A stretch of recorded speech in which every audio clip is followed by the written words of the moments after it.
For 5 years, I sent $5,000 monthly to keep them afloat. At the reading of the will, Mom had left, to our mistake, Abigail nothing. I took out my phone and canceled every payment. Tell Dad the mistake is done fixing his problems.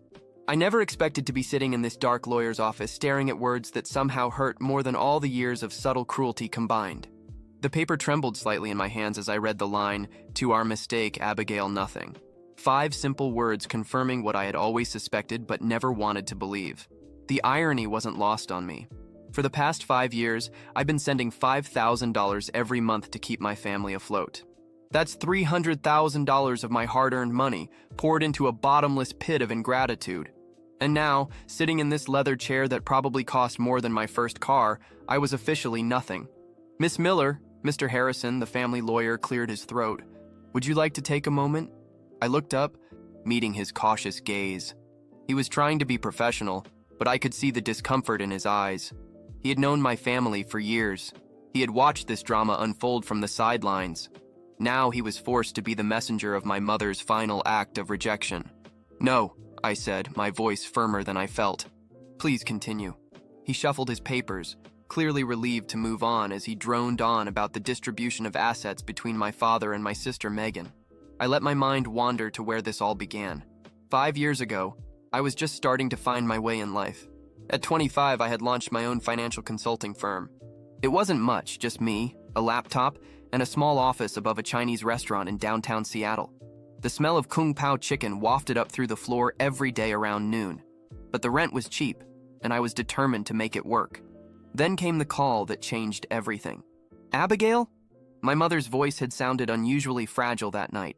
"We need to talk about something important." I remember straightening in my chair, feeling a knot in my stomach. Important in my family usually meant bad news. "Your father's business. There's been an issue." She paused, and I could hear her struggling to maintain composure. "The investment didn't work out. We're going to lose everything." The investment I had warned them about.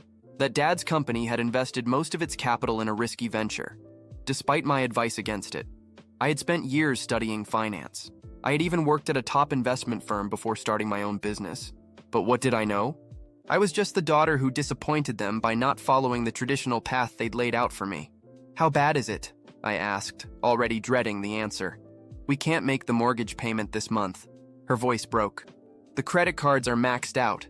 Your father isn't taking it well." I closed my eyes, knowing what would come next. The subtle guilt tripping, the implied responsibility.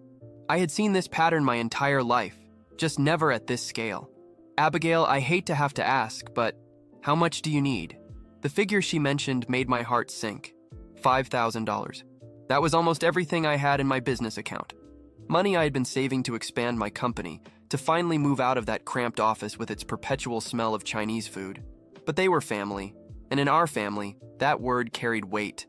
It meant obligation, duty, sacrifice, especially on my part. "I'll transfer it right now," I heard myself say. That first transfer was supposed to be a one-time thing, just enough to help them get back on their feet. But 1 month turned into 2, then 3, then 12. Each time there was a new crisis, a new reason why they couldn't make ends meet. And each time, I opened my banking app and sent another $5,000. Meanwhile, my sister Megan thrived. She had followed the path our parents wanted. She married well, had the perfect suburban life. She never took any risks. She didn't have to worry about our parents' financial problems. That burden fell squarely on my shoulders. "The lake house goes to Megan, Mr. Harrison's voice interrupted my memories. "Along with the summer cottage in Maine and your mother's jewelry collection." I felt a bitter smile tug at my lips. The lake house. I had spent the last 2 summers paying for its maintenance, fixing the roof, upgrading the plumbing, all while Megan hosted elaborate parties there, playing the role of the perfect daughter. "The remaining liquid assets will be divided between your father and Megan with a 70-30 split in your father's favor." Mr. Harrison paused, looking at me apologetically. "That concludes the main points of the will." I sat there, letting reality sink in. 5 years of support, of sacrificing my own dreams to keep them afloat, and this was my reward, to be officially labeled the mistake in my mother's final words. My phone vibrated in my pocket, likely another message from Dad about this month's mortgage payment. It was due in 3 days. He had been reminding me all week, as if I could forget my family duty. With steady hands, I pulled out my phone. Mr. Harrison was still talking, something about signing papers, but I wasn't listening anymore.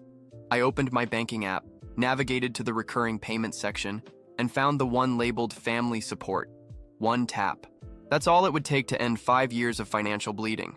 One tap to finally say enough. Miss Miller? Mr. Harrison's voice seemed distant. Do you have any questions about the will? I looked up from my phone, meeting his gaze. Just one, I said quietly. When does this become official? Is the will effective immediately? He nodded. Then I pressed my thumb against the screen. Cancel payment? Confirm? Yes. Standing up, I smoothed my skirt and collected my purse. Thank you for your time, Mr. Harrison. I trust you'll inform my father and Megan of the details. He blinked, taken aback by my calmness. Yes, of course. But don't you want to discuss this with your family? Perhaps there's been some misunderstanding. No misunderstanding, I interrupted softly. The will is perfectly clear. I am the mistake, and mistakes don't pay bills. As I walked toward the door, my phone started vibrating again.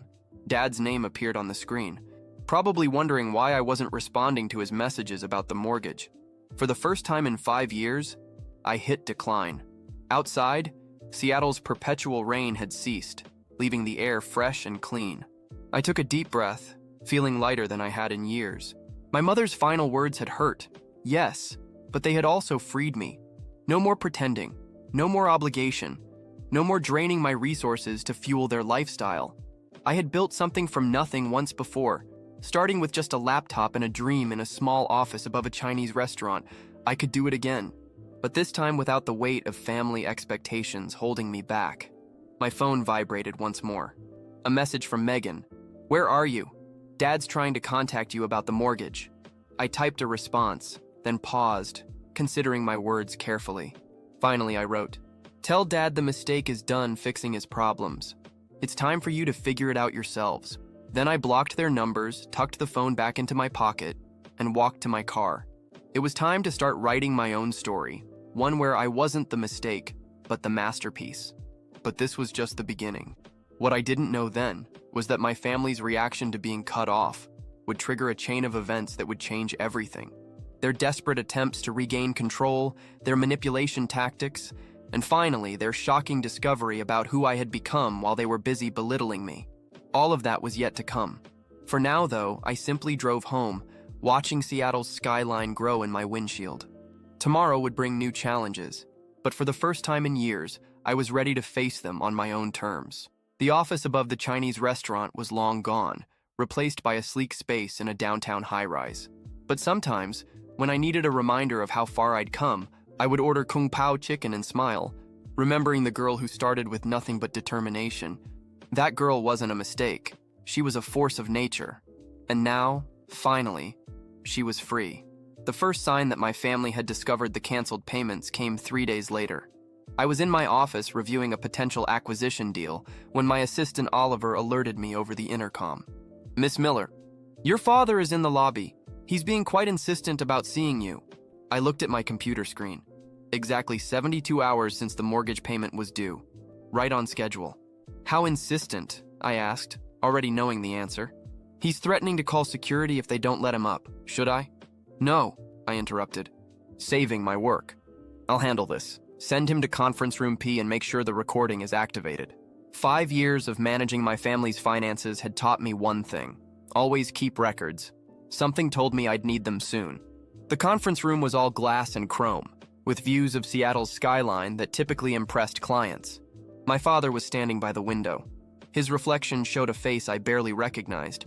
Gone was the confident businessman who scorned my career choices. In his place was someone desperate, angry, and dangerous. The mortgage payment was rejected, he said without turning around. Yes, your mother just died. Abigail?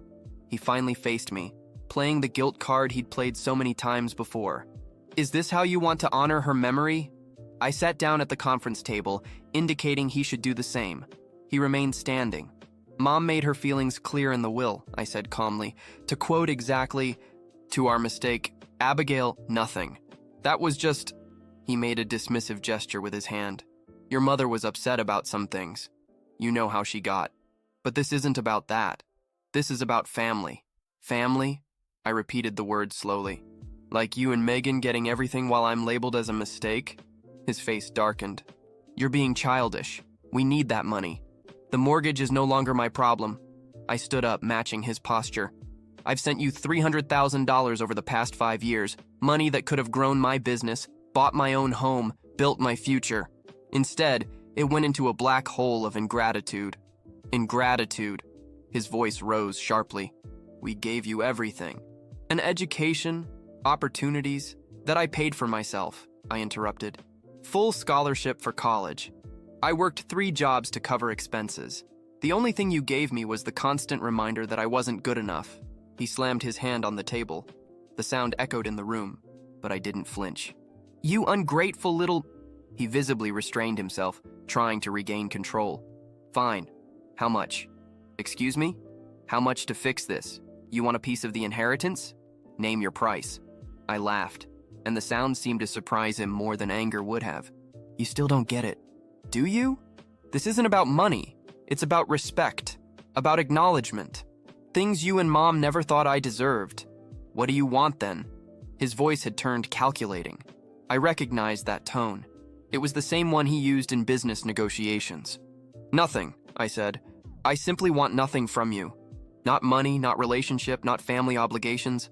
I'm done. His face went through a series of surprise, anger, and finally, the one I had been waiting for. Fear. You can't do this, he whispered. The house, everything. We'll lose it all. Probably, I agreed, unless Megan steps up. She received the inheritance? After all, I'm sure she'll be happy to help. The mention of Megan seemed to trigger something. He pulled out his phone, his fingers trembling slightly as he dialed. I could hear it ringing on speaker. Daddy, Megan's voice filled the room. Did you talk to her? Did you fix it? I'd never been denied anything, especially by me. They would escalate their actions. They would try to find ways to pressure me. They would try to use my business contacts against me. What they didn't know was that I was prepared. 5 years of supporting them had taught me to document everything. Every transfer, every text message asking for money, every email promising it would be the last time. I had it all safely stored. I also had something else they didn't know about: influence. The Thompson deal I was reviewing wasn't just any acquisition. It was for a property management company that happened to handle several of Dad's commercial properties. Properties that were already struggling due to his financial mismanagement. If they wanted to play hardball, they would learn that the mistake had learned some tricks of her own. My computer pinged with an email notification. It was from Mr. Harrison, the family lawyer. Miss Miller, your father has requested a family meeting to discuss recent developments. He suggests tomorrow at 2 p.m. at the lake house. Megan and her husband will be present. Please consider attending to resolve this situation amicably. Regards, David Harrison. I hit reply. Mr. Harrison, thank you for the invitation, but I must decline. As the lake house now belongs to Megan, I have no right to be there. As for resolving the situation, I believe Moms will make everything perfectly clear. Regards, Abigail Miller, CEO, Miller Consulting Group. I added my full title deliberately. Let them see what the mistake had built while they were busy belittling her. Just then, Oliver knocked on my door. Miss Miller, you should see this. He handed me his tablet open to a local business news site. The headline made my blood run cold. Family drama. Local businessman accuses daughter of financial abandonment. There was my father, extensively quoted about how his ungrateful daughter had cut off support to his grieving family. How I had taken advantage of their trust and then abandoned them in their time of need. The article even mentioned my company by name. So this was their game. They thought they could shame me back into the fold, damage my business reputation until I had no choice but to give in.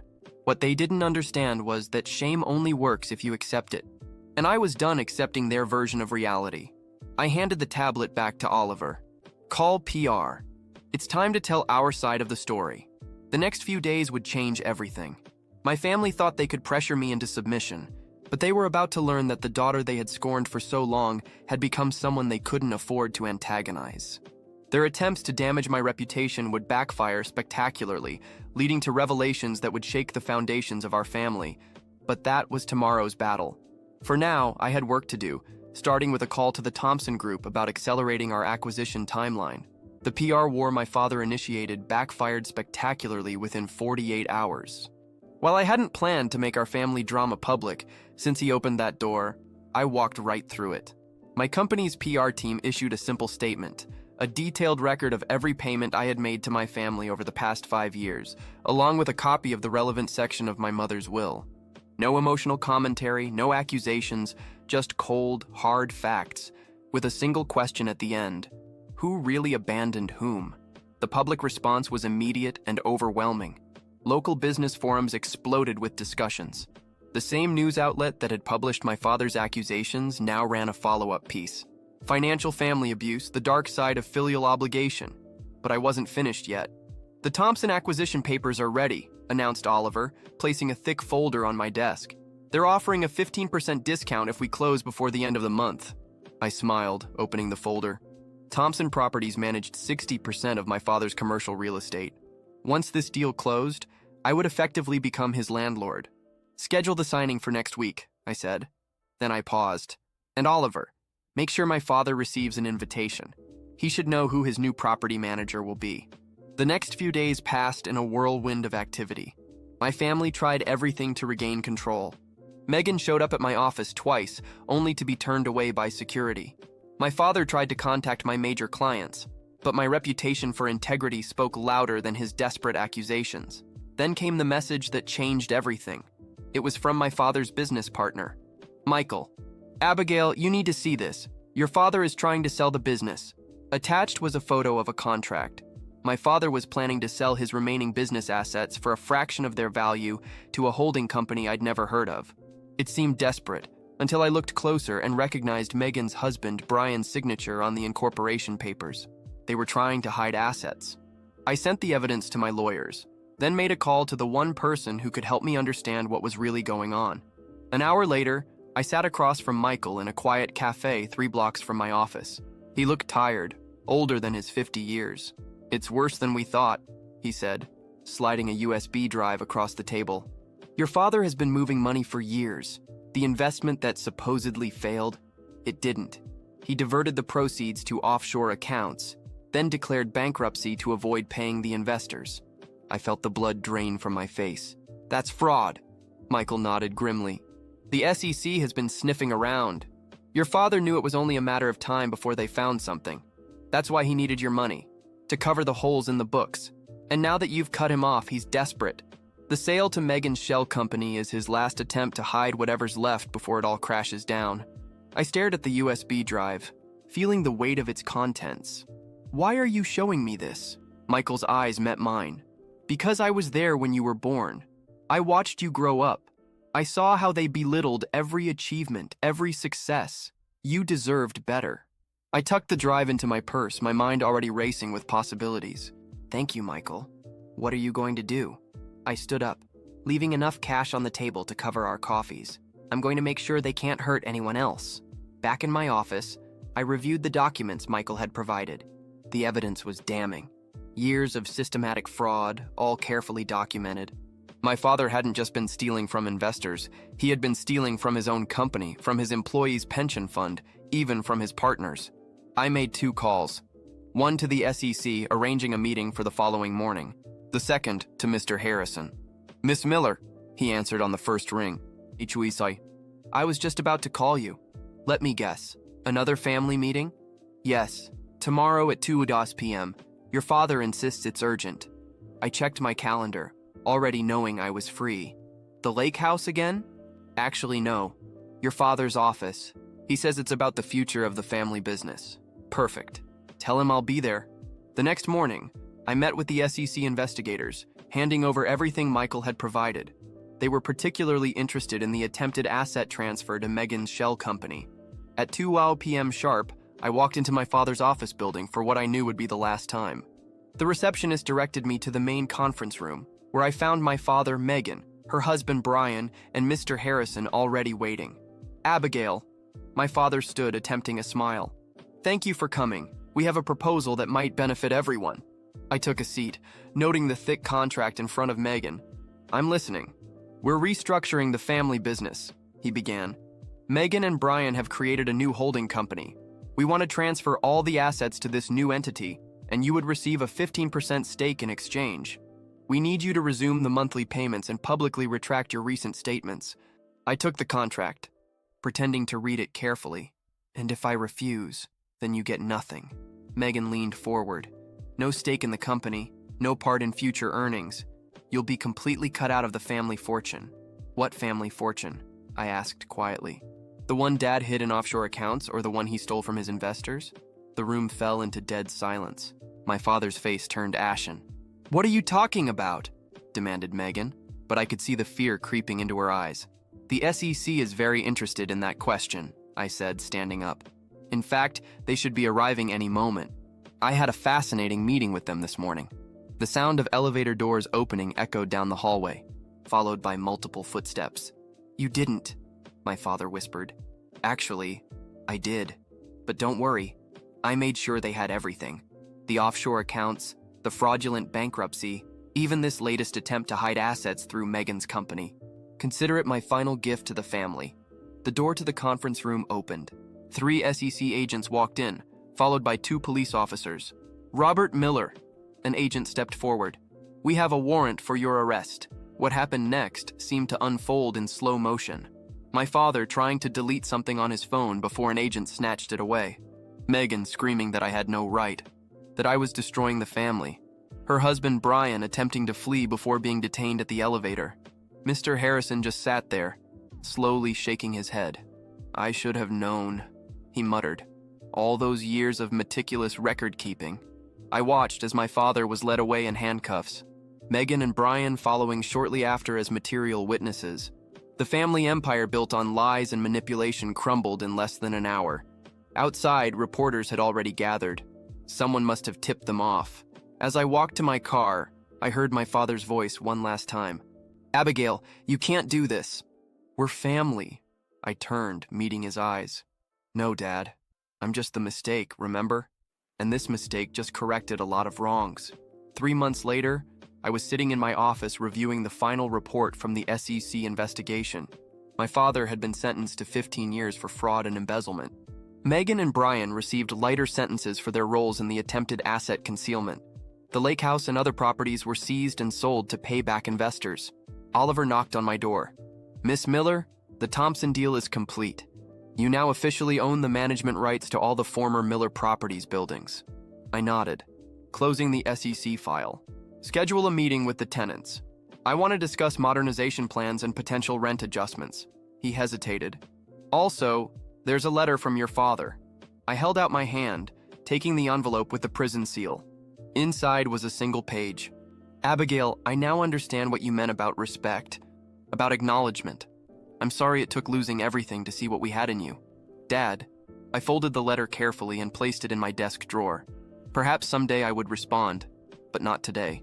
Today I had a company to run, a future to build. My phone vibrated. A message from Michael. I saw the announcement about the Thompson deal. Your grandfather would be proud.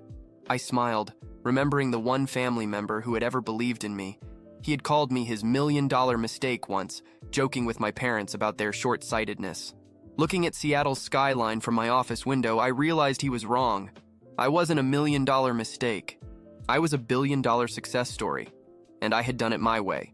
Without their help, without their approval, and finally, without their chains holding me back. The mistake had become a masterpiece.